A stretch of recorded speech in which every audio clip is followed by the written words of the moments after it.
Indonesia dan juga sebagai imam besar mewujudkan rasa empati kami sebagai warga bangsa Indonesia yang ikut prihatin dengan berpulangnya atau perginya seorang bapak kemanusiaan yang sangat konsen terhadap kelompok-kelompok marginal, yang sangat konsen terhadap anak kecil, sangat konsen terhadap kaum duafa, sangat konsen terhadap kaum yang tertindas, sangat konsen terhadap orang tua yang sudah lanjut usia, sangat konsen terhadap kelompok-kelompok difabel, sangat konsen also terhadap kelompok-kelompok yang dimarginalkan. Nah, prestasi kemanusiaan itu siapapun dan apapun agamanya, apapun etiknya, itu bagi kami kita perlu memberikan apresiasi. Ya, jadi saya secara pribadi pun juga punya kolektif memori yang sangat-sangat dalam. Ya, bahkan sempat menjadi the photo of the year tahun 2020. Foto yang terbaik tahun 2024 adalah foto kami berdua dengan beliau. Ya, saya mencium kepalanya, dia mencium tangan saya berkali-kali. Saya itu spontanitas karena saya ingat kepala bapak saya mirip almarhum dan juga mewakafkan hidupnya untuk kemanusiaan panjang sekali. Nah, sama dengan paus yang di hadapan saya ini, jadi spontanitas saya cium kepalanya, tapi dia cium juga tangan saya. Nah, bagi saya itu suatu kesan yang sangat monumental. Dan saya nggak nyangka kalau itu jadi photo of the year 2025 ya kan. Nah, karena itu kami hadir di sini untuk menyatakan konsen kami terhadap hilangnya, perginya tokoh kemanusiaan. Saya kira sebagai warga bangsa yang beradab ya, tentu kita harus menghargai orang-orang yang berjasa terhadap dunia kemanusiaan ya kan. Ya. Pak, pesan terakhir Pak Uskan ingin. Saya kira salah satu tokoh dunia yang sering menyuarakan peristiwa kemanusiaan di Timur Tengah, khususnya di Gaza, di Palestina adalah Paus. Nah, kita menantikan bahwa tokoh kemanusiaan seperti ini selalu harus ada, dan kita tentu juga berharap semoga Paus penggantinya pun nanti juga mewarisi ketawaduan, kebaikan, konsen Paus yang kita sedang kesankan ini. Dan terima kasih juga tentunya kepada wartawan semuanya ya. Justru yang seperti ini perlu kita syiarkan, tokoh-tokoh kemanusiaan itu perlu disebarkan supaya manusia juga nanti itu mencontohnya ya kan. Saya lebih senang kalau ini diviralkan daripada tokoh-tokoh kebalikannya ya kan. Ya, jadi sesekali kita juga menganggap bahwa good news is a good news also ya kan.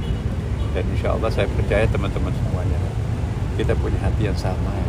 Kita menghargai kemanusiaan, dan siapapun yang menjunjung tinggi memperjuangkan kemanusiaan itu pun juga patut kita berikan apresiasi ya kan.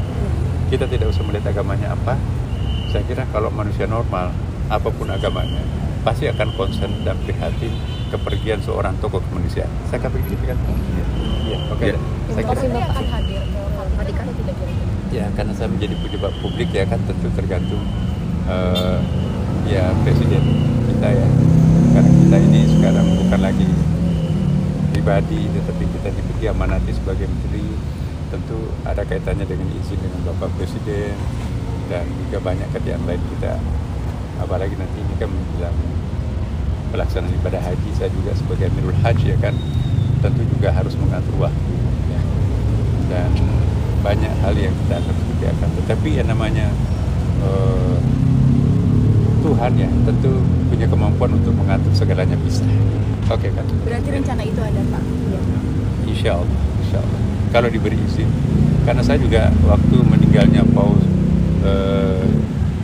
Johannes Paulusian dulu, saya juga dapat undangan khusus ke Vatikan bersama dengan sekitar 2 juta orang di Vatikan pada waktu itu, tahun berapa itu Pak ya. Nah, saya juga dapat undangan ya sama Gus Dur. Nah, jadi saya baru tadi pagi, kemarin pagi juga pukul 9 saya dapat undangan dari representatif dari Vatikan itu menjadi keynote speech di dalam satu konferensi di Vatikan.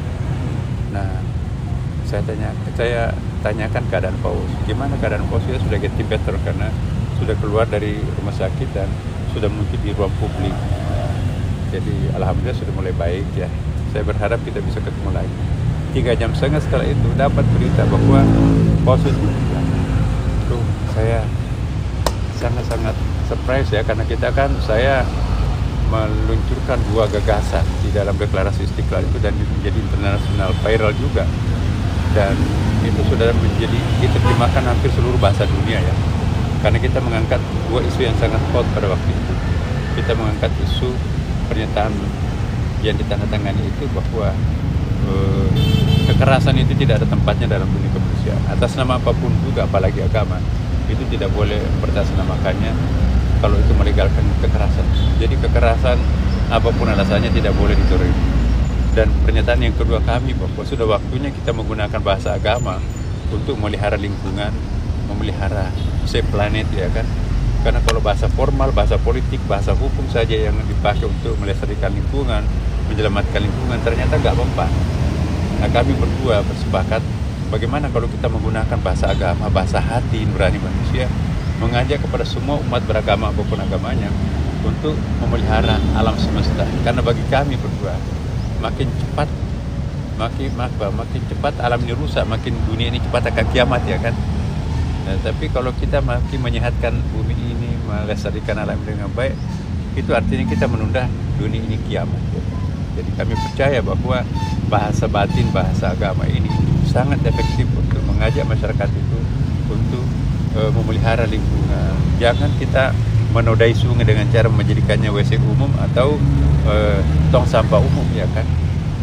Kalau kita menyakiti manusia berdosa, menyakiti hewan, menyakiti tumbuh-tumbuhan tanpa alasan, itu pun juga dosa kan.